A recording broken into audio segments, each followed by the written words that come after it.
And we'll be watching that story closely for you.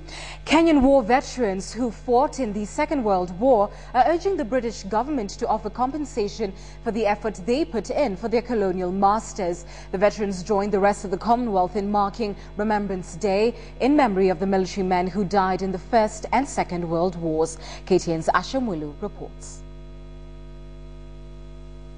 At exactly 11 a.m. on the 11th day of the 11th month in 1918, all guns on what was known as the Western Front fell silent, ending the First World War. 10 million military personnel and more than 6 million civilians were dead. And so on the same day every year, Commonwealth countries observe this day, known as Remembrance Day, in honor of those who lost their lives in World War I and subsequent wars.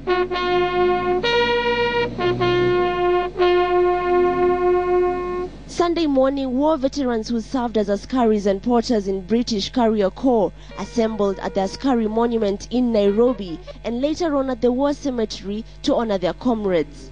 Dressed in their uniforms and adorned in their medals, even in their old age, the veterans remember being in the battlefront like it happened just yesterday.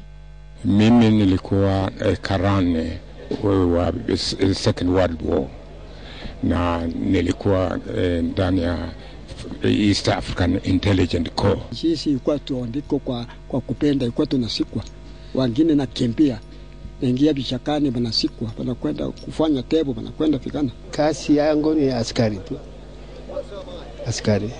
Nikasab makasita kwa government ya serikali ya British.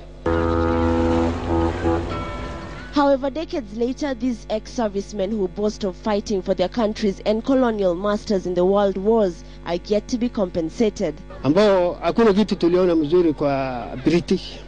Hata kidogo. Sababu hata walikuwa wanaandika sisi na pesa kidogo. Si pesa. Shilingi 80.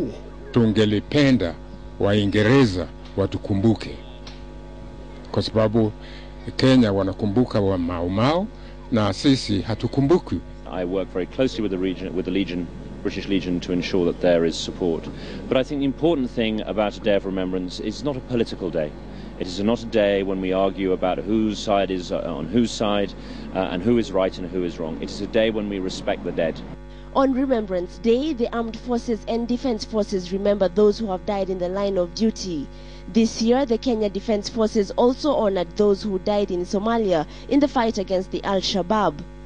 The Askari Monument in Nairobi was put up in memory of the soldiers who fought in the British Carrier Corps in World War I. Asha Mwilu, KTN, in Nairobi.